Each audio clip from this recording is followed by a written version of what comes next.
बच्चों, बोरबा ग्राम वासियों, आज इस सत्संग का पहला दिन है, उद्घाटन सत्र है और बहुत देर से संत महापुरुषों के विचारों से आप लोग लाभ उठा रहे हैं। संतों को विचार को सुनना चाहिए। आज का विषय है कि संतों को विचार को सुनना चाहिए। परमानंद सुख को पाने के लिए 4 साधने माने गए हैं, जिसमें प्रथम साधन है श्रवण साधन, दूसरा है मनन साधन, तीसरा है निधिध्यासन साधन और चौथा है साक्षात्कार साधन। श्रवण साधन जिसका ठीक होता है तो मनन साधन भी ठीक हो जाता है, और मनन साधन जब ठीक होता है तो निधिध्यासन ठीक हो जाता है, और निधिध्यासन जब ठीक होता है तो साक्षात्कार होने में समय नहीं लगता है। इसलिए मनुष्य को पहले सुनना चाहिए। जिस आदमी का श्रवण साधन बिगड़ जाता है उस आदमी को सब कुछ बिगड़ जाता है। रास्ते से हमारे संत चलते हैं, हमारे गुरुजी चलते हैं, हमारे साधु महात्मा चलते हैं। आपने देखा होगा सड़क पर बहुत से बच्चे खेलते रहते हैं, उसमें से एक ठो बच्चा कहता है बाबा दंडवत, मन गदगद हो जाता है। दूसरा बच्चा कहता है साहिब बंदगी साहिब, और मन गदगद हो जाता है। तीसरा बच्चा कहता है प्रणाम बाबा, चौथा बच्चा कहता है जय गुरु बाबा, मन खुश हो जाता है। लेकिन उससे एक ठो बच्चा ऐसा भी होता है, वो बच्चा कहता है ढंढोल बाबा, ढंढोल ढंढोल। वो बच्चा महात्मा को देखकर के गाली क्यों दे रहा है? एक ठो कहता है साहिब बंदगी, एक ठो कहता है प्रणाम, एक ठो कहता है दंडवत, एक ठो कहता है जय गुरु। लेकिन एक ठो बच्चा महात्मा को देखकर के गाली क्यों दे रहा है, ढंढोल क्यों कह रहा है? इस बात पर आप लोग कभी विचार किए हैं? थोड़ा सा विचार कीजिए। हमारे गांव में मुखिया होते हैं, सरपंच होते हैं, पंच भला आदमी होते हैं, बड़े बुजुर्ग आदमी होते हैं। यदि 10 ठो पंच भला आदमी को महात्मा जी बैठाएंगे कि हे पंच भगवान, आपके गांव होकर इस सड़क होकर मैं जा रहा था, ये लड़के लोगों की मेरी ऊपर जब दृष्टि पड़ी है, उसमें वो लड़का हमको देख कर के गाली दिया है, इसका पंचायती हमको कर दीजिए, इसका निर्णय हमको कर दीजिए, निसाब कर दीजिए। गांव के मुखिया सरपंच पंच भला आदमी बैठ कर के निर्णय करते हैं, उनका निर्णय है। वो कहते हैं महात्मा जी क्या कीजिएगा, आप महात्मा है, आप बुजुर्ग आदमी है, ये बच्चा है, बच्चा नाबोध होता है, बाल बोध होता है। बच्चा एक ठो गालिए आपको दे दिया तो आपको सह लेना चाहिए।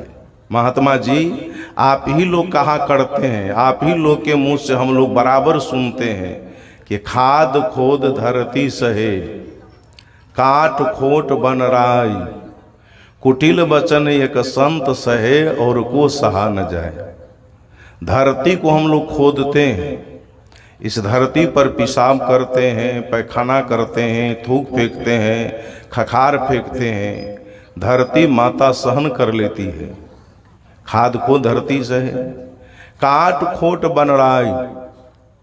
धरती पर बहुत से पेड़ पौधे होते हैं, पेड़ पौधे को हम लोग काटते हैं तो पेड़ पौधे भी सहन कर लेते हैं। उसी प्रकार कुटिल वचन एक संत सहे और को सहा न जाए। महात्मा जी बच्चा एक ठो गालिए दे दिया तो आपको सह लेना चाहिए।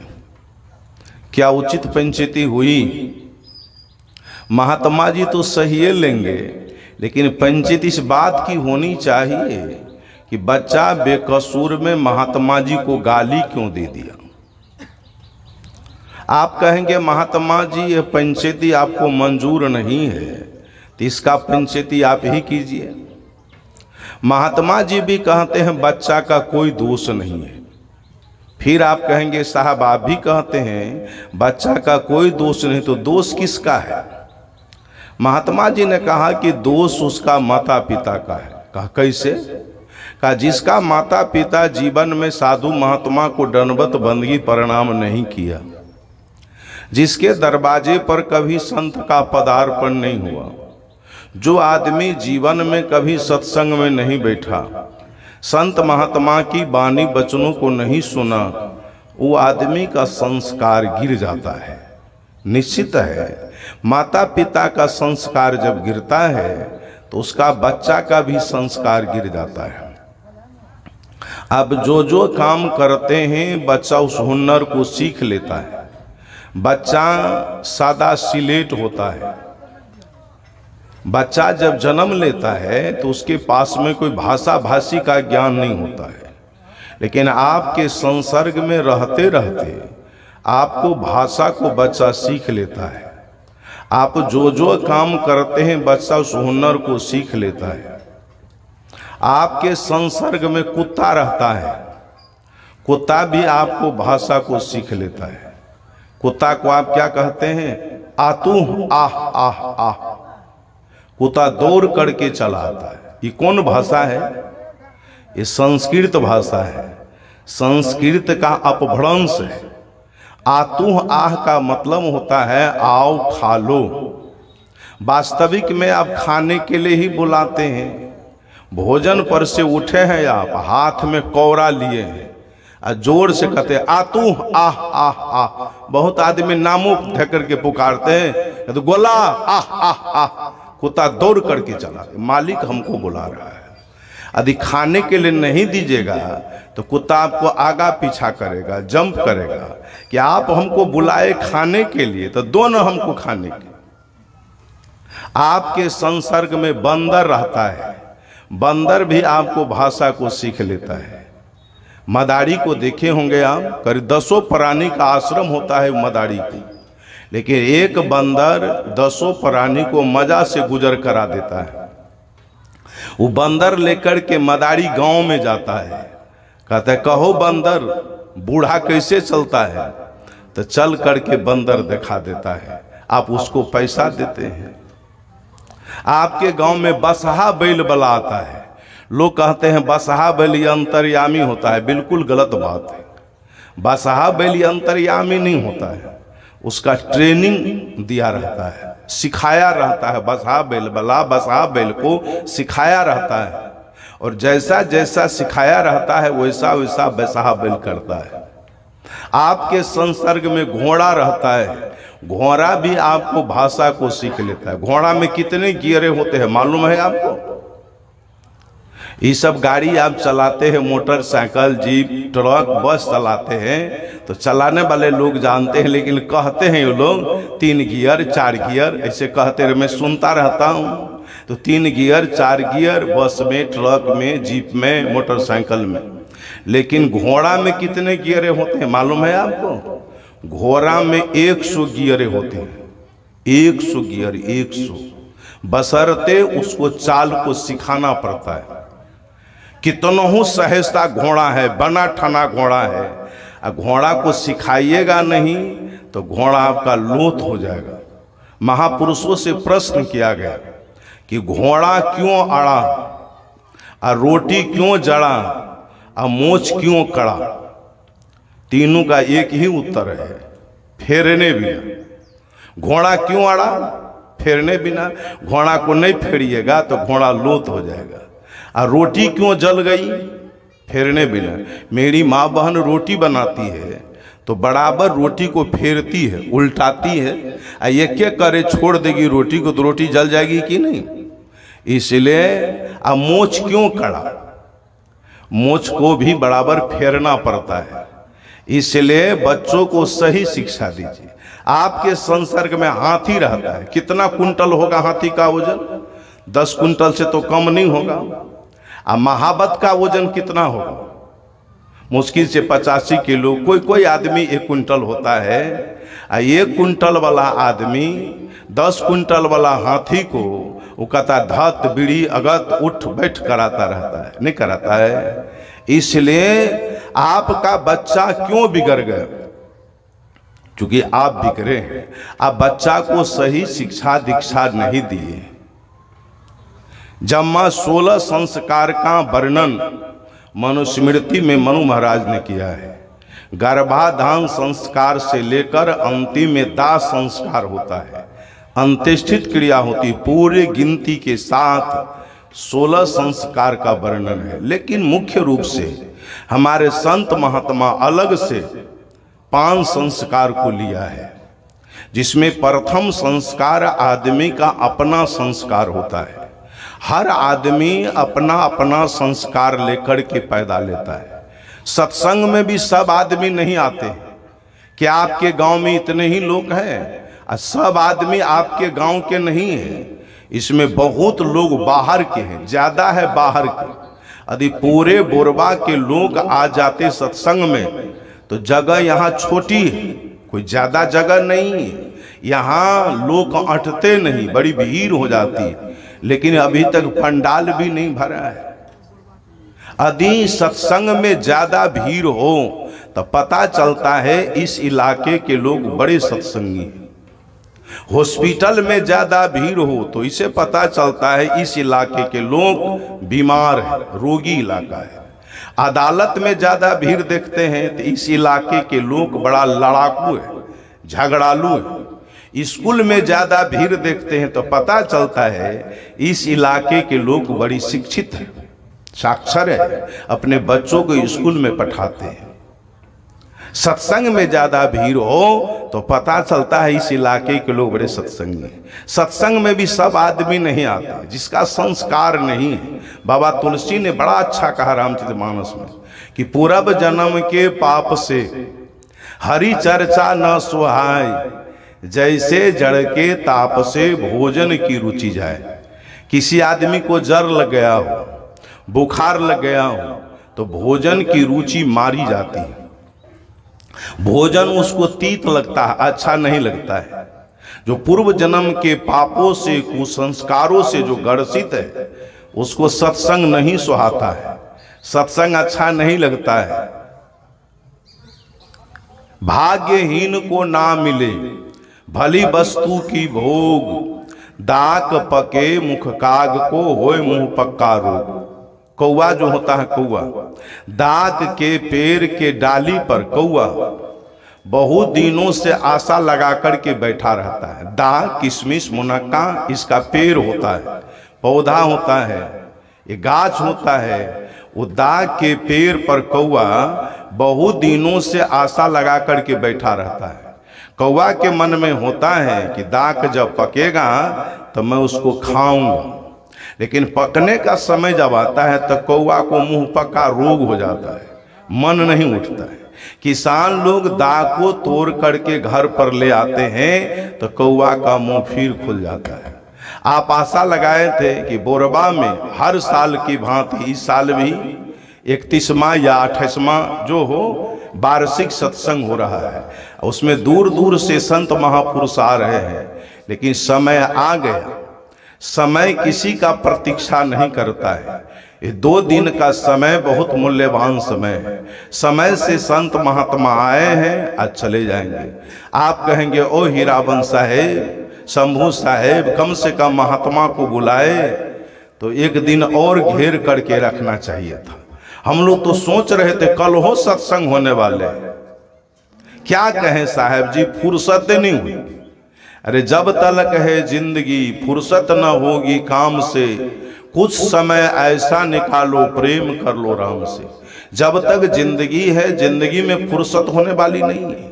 मैं जानता हूं फुर्सत नहीं भी होगी, कारण मानव जीवन जीने के लिए 3 चीजों की आवश्यकताएं हैं।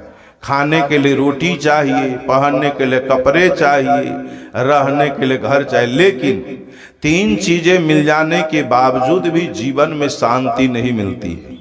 शांति के लिए अध्यात्म का सहारा लेना पड़ता है।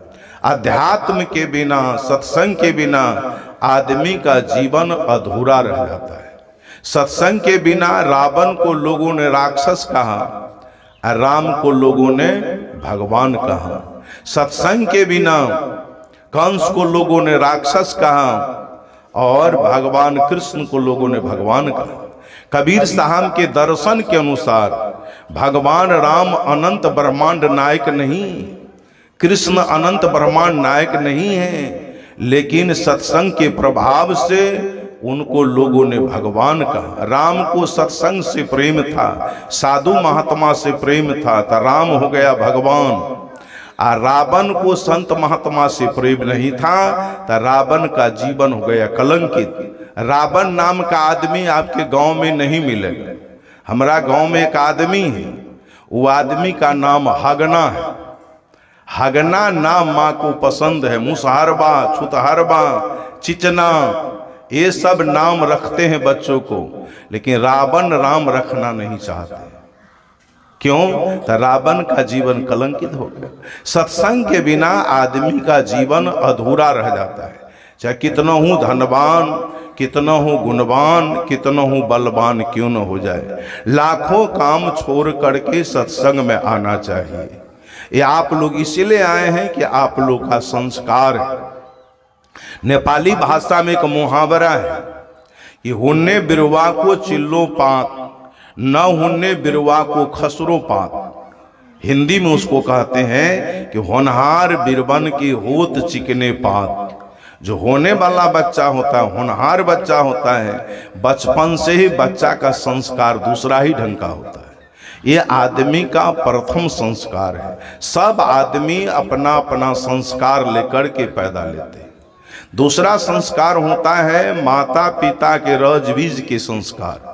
माता के रज और पिता के बिंद दोनों के सम्मिश्रण से बच्चा पैदा लेता है, जिसमें 4 हिस्सा रज का दिन होता है और 4 हिस्सा शुक्र का दिन होता है। माता के रज से रुधिर, मांस, चमड़ा और नाड़ी बनती है। पिता के बिंद से नख, केस, हड्डी और सारे दांते बनते हैं। माता पिता का शरीर का जो बनावट होता है, वही बनावट उसका बच्चा का भी होता है। माता पिता के शरीर में किसी प्रकार की बीमारी है तो बच्चा को भी कुछ न कुछ अंश में बीमारी रहती है। आप चले जाइए होम्योपैथी डॉक्टर के पास इलाज कराने के लिए, तो होम्योपैथी डॉक्टर बहुत रिपोर्ट मांगता है। और सेंटम जब मिल जाएगा तो दवा रामबाण की तरह काम करती है। सेंटम लेकिन मिलना चाहिए। बहुत रिपोर्ट मांगता है। एक डॉक्टर ने कहा, होम्योपैथी डॉक्टर साहब, जो संत प्रवृत्ति के होते हैं वो आदमी को होम्योपैथी में दूसरी दवा दी जाती है। जो क्रूर प्रवृत्ति के होते हैं, गलत प्रवृत्ति के होते हैं, खराब प्रवृत्ति के होते हैं, होम्योपैथी में उस आदमी की तीसरी दवा दी जाती है। उसके मनोवृत्ति पर वो दवा डिपेंड करती है। आपसे पूछेगा आप सपना भी देखते हैं, किस तरह का सपना देखते हैं, आपके मन में क्या क्या भाव उत्पन्न हो रहा है, आप क्या सोचते हैं, आपके परिवार में भी किसी प्रकार किसी को बीमारी हुई थी है? पहले तो मैं प्रवचन में कहता था कि 7 पीढ़ी का खानदानी गुण आता है, लेकिन आज का डॉक्टर पता लगाया है कि 23 पीढ़ी का खानदानी गुण आता है। पहले जमाना में लड़का लड़की की शादी होती थी तो बूढ़े लोग जाते थे लड़की देखने के लिए, लड़का देखने के लिए। लड़का का कान बड़ा बड़ा कान है, इनका दादा का भी बड़ा बड़ा कान था, दादा वाला कान आ गया है लड़का के अंदर। लड़की की आंखें बड़ी बड़ी आंखें हैं, इनकी नानी की भी बड़ी बड़ी आंखें थी, नानी वाली आंख आ गई है लड़की के अंदर। इसलिए माता पिता का शरीर का जो बनावट होता है वही बनावट उसका बच्चा का भी होता है। ये दूसरा संस्कार है जिसके माध्यम से उसका शरीर बनता है। तीसरा संस्कार होता है माता पिता का स्वभाव का संस्कार। माता पिता का स्वभाव बच्चा के ऊपर पड़ता है। बूढ़े लोग कहते हैं बोलचाल के भाषा में, म्या घुंधी पिता घुन घोर और नहीं बहु तो थोरबो थोर। म्या घुन धी पिता घुन घोर और नहीं बहु तो थोरबो थोर। माता पिता का स्वभाव बच्चा के ऊपर पड़ता है। माता पिता जो काम करता है बच्चा उस हुनर को सीख लेता है, सिखाना नहीं पड़ता है। महापुरुषों से पूछा गया, प्रश्न किया गया कि बच्चों को शिक्षा कब देना चाहिए। महापुरुषों ने उत्तर में कहा कि जन्म से 20 वर्ष पहले। कहा बच्चा पैदा नहीं लिया, अब 20 वर्ष पहले कैसे उसको शिक्षा देंगे। कहा 20 वर्ष पहले माँ चरित्रवती हो और पिता चरित्रवान हो तो आने वाला पीढ़ी चरित्रवती होगी और चरित्रवान होगा। खास करके जो गर्भवती माँ है उसको सत्संग में आना चाहिए, संत महापुरुषों की वाणी वचनों को सुनना चाहिए। आने वाला पीढ़ी आपका सत्संगी होगा। इसका बहुत प्रमाण है ग्रंथ शास्त्र में। भारतीय संस्कृति में 2 महाकाव्य है, रामायण और महाभारत। इसको महाकाव्य कहा गया है। महाभारत में एक प्रमाण आता है, आपने अभिमन्यु का नाम सुना होगा। अभिमन्यु माँ के पेट में था। अभिमन्यु का माँ का नाम था सुभद्रा और पिता का नाम था अर्जुन। अर्जुन एक दिन की बात है, सुभद्रा को चक्रव्यूह के लड़ाई के संबंध में सुना रहा था, जिसमें 7 फाटक तक की कहानी थी, जिसमें 6 फाटक तक सुभद्रा सुनती है और 7वां फाटक की बात जब होने लगी तो सुभद्रा को नींद आ गई। सो जाती है तब पेट के अंदर बच्चा भी सो जाता है। माँ भोजन करती है तब पेट के अंदर बच्चा भोजन करता है। गर्भवती माँ को उपवास नहीं रहना चाहिए। गर्भवती माँ तो उपवास रह सकती है, उपवास रह लेगी, लेकिन पेट के अंदर बच्चा तो उपवास नहीं रह पाएगा। पेट के अंदर बच्चा है, अब माँ खाती है चूल्ही की माटी। चूल्ही माटी खाने का चीज है। चूल्ही माटी को माँ तो पचा लेगी, लेकिन बच्चा तो चूल्ही माटी को नहीं पचा पाएगा। पेट बच्चा है या माँ पीती है बीड़ी, क्या सिंगापुली केला है, बच्चा को धुके नाप दे रहे हैं। बीड़ी को तो माँ पचा लेगी, लेकिन बच्चा तो बीड़ी को नहीं पचा पाएगा। नेपाल के कवि हुए हैं, 10 क्लास के कोर्स में पढ़ाई होती। हमारे समय में भी वो शीर्षक था, आज भी वो शीर्षक है। वो शीर्षक का नाम है आमा कविता। नेपाली भाषा में कविता उद्धृत है। इसका लेखक है बालकृष्ण सम। कवि का नाम है बालकृष्ण सम। 10 क्लास की कोर्स में नेपाली भाषा में पढ़ाई होती है। शीर्षक का नाम है आमा कविता।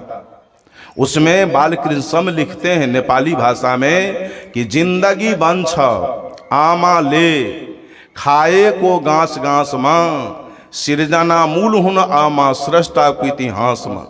बच्चा की जो जिंदगी बनती है, माँ जो घास घास में भोजन करते, घास कहते हैं कोर को, घास नेपाली भाषा है, और ठेठी में हिंदी में कोर कहते, कोरे कोरे जो माँ भोजन करती है उसी से उसकी जिंदगी बनती है। कहा जिंदगी बंछा आमा ले खाए को घास घास माँ सिरजना मूल हुन आमा सृष्टा को इतिहास माँ। ये माँ सृजनहार है, माँ देवी है। माँ का नाम पहले आता है, पहले सीता तब राम, पहले राधा तब कृष्ण, पहले माता तब पिता। इसलिए वेद ने भी कहा मातृदेवो भव, पितृदेवो भव, आचार्य देवो भव, अतिथि देवो भव। माँ का यदि सुधार हो जाए तो विश्व का कल्याण हो जाएगा। इसलिए माँ जगत जननी।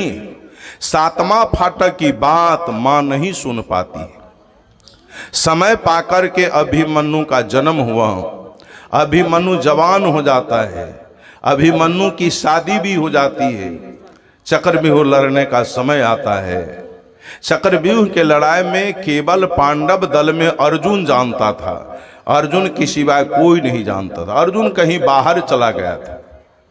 उनके परोक्ष में लड़ाई लड़ने का समय आ गया।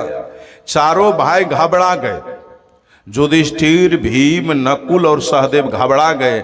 हम लोग तो इसके संबंध में कुछ नहीं जानते हैं। अभिमन्यु ने कहा चाचा जी आप घबराते क्यों हैं, मैं जानता हूं, लेकिन एक बात है चाचा जी, मैं 6 फाटक तक जानता हूं, 6 फाटक तक मैं आसानी से तोड़ सकता हूं। भीम कुछ बल धकेल आदमी था। भीम ने कहा तो 6 फाटक तक तोड़ दोगे तो 7 फाटक मैं गदा से तोड़ दूंगा, कोई हर्ज की बात। चलो लड़ाई हुई, लेकिन कौरव दल ने छल कपट से बेईमानी करके बरगला करके अभिमन्यु को मार दिया। चक्रव्यूह के लड़ाई में अभिमन्यु मारा गया। आपसे कोई प्रश्न करेगा कि चक्रव्यूह के लड़ाई में अभिमन्यु क्यों मारा गया, आप कह सकते हैं कि मां को सुनने में भूल हो गई। यदि 7वां फाटक की बात मां सुन ली होती तो अभिमन्यु नहीं मारा जाता। इसलिए मां को सुनना चाहिए संतों की बात। इसका बहुतों प्रमाण है ग्रंथ शास्त्र में। मां मदलसा का नाम सुने होंगे। मदलसा नाम की एक लड़की थी, शादी कर